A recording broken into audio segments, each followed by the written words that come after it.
Hi, everyone. Thick stash. Think that he stashed Tano here.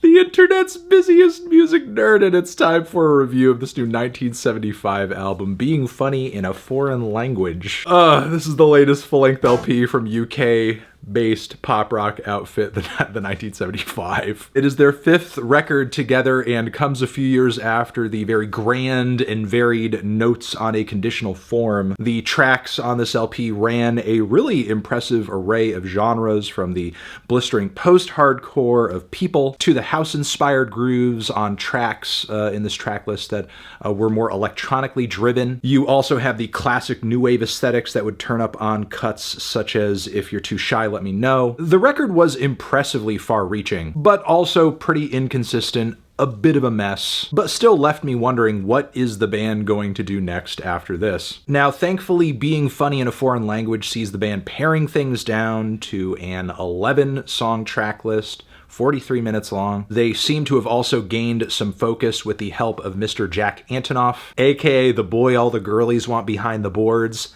Slay. Jack is hanging out with the boys on this one, though. And boy, does it sound like Matt Healy and company allowed Jack to pretty much control every aspect of this album sonically, because it kind of sounds like a Bleachers album, which is not entirely a bad thing, since I think a lot of Bleachers songs sound pretty great, though I think occasionally Jack does reveal himself to be more of a producer than a songwriter, also a guy who tends to embrace his influences a bit too aggressively. So maybe teaming up with a band like the 1975, fronted by a dude like Matt Healy who has so many ideas bumping around in his head, a lot to say, maybe that could be a good pairing. Which, in my opinion, it is. I think Jack and the band balance each other out for a pretty good album on this one. Right off the bat, we have some witty meta-commentary going on the opening cut, the 1975, where Matt Healy wearily delivers bars about QAnon and body image, postmodernism. Maybe the song's a bit too couched in the fleeting garbage that we're constantly surrounded in culturally, but I suppose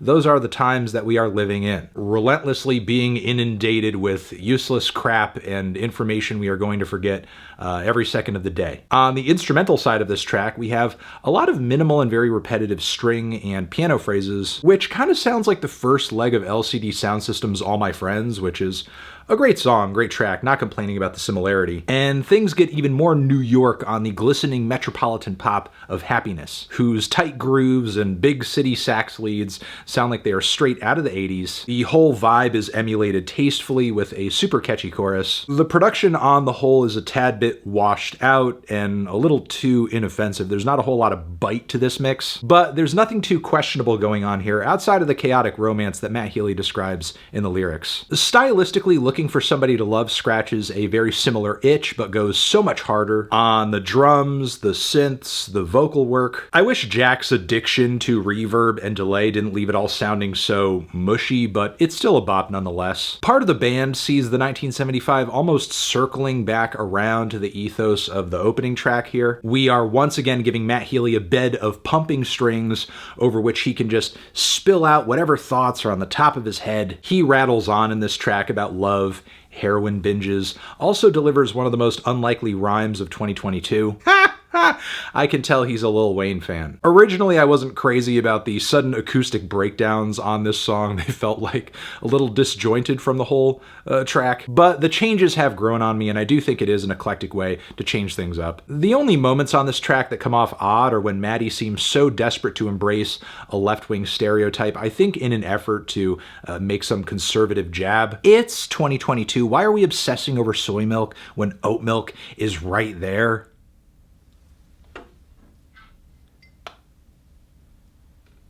Right here. So Oh Caroline is one of the strongest bops on this entire LP, but I am a bit torn on it, because a lot of its ideas feel directly borrowed from Lionel Richie's All Night Long, though it's still a pretty intoxicating lovesick anthem. And that sickness runs even deeper on the song I'm in Love with You, whose lyrics are infatuated and reductive to the point where I could pretty much safely call this song pap.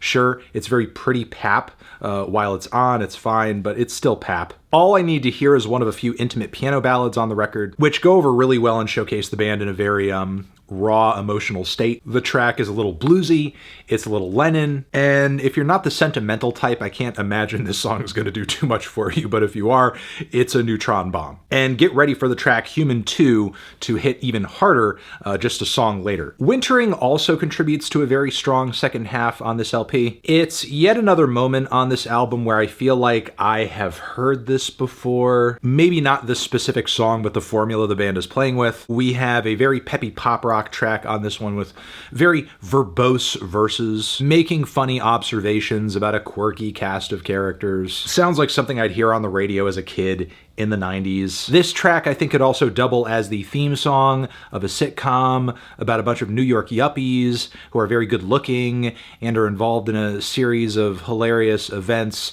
based around their friend group dynamic. Basically Friends. So what I'm saying is this song could work as the theme song of Friends. The track About You I think has potential, but for whatever reason this one is too washed out for words, just soaked in so much damn reverb and droning layers of instrumentation that it has almost a shoegazy quality to it, which is an interesting switch up. It's very pleasant and I guess serene to listen to, but I don't think the song at the core of it is all that fire, though the guest vocals from Carly Holt do bring some nice variety to things. Then the quiet acoustic cut that serves as the closing song on this record has a bunch of silly musings about an odd relationship, or at least a relationship the track is convinced that it's odd. The attempted eccentricity of this track only runs so deep with mentions of being canceled and socks and sandals and scented candles. The guitars and strings are pretty though. I will say this, the song is no In Spite of Ourselves, or if it is, it's the 2020 version of that, but the two characters that you have in love are just like really terminally online. So not the strongest finish to this record in my opinion, but it's still a pretty good album overall, and I would say handily my favorite 1975 album to date. Despite some lyrical potholes here and there and a couple of tracks being maybe a bit too derivative, this is one of the most enjoyable, catchy, and tasteful projects the 1975 have pulled together so far. Very happy to have heard it. If you did, I hope you are too, and yeah, those are my feels here. I'm thinking like a light 7 on this one. Yeah. Transition, have you given this record a listen? Did you love it? Did you hate it? What would you rate it? You're the best, you're the best. What should I review next? Hit the like if you like. Please subscribe and please don't cry. Hit the bell as well. Over here next to my head, it's another video that you can check out. Hit that up or the link to subscribe to the channel. Anthony Fantano, the 1975, forever.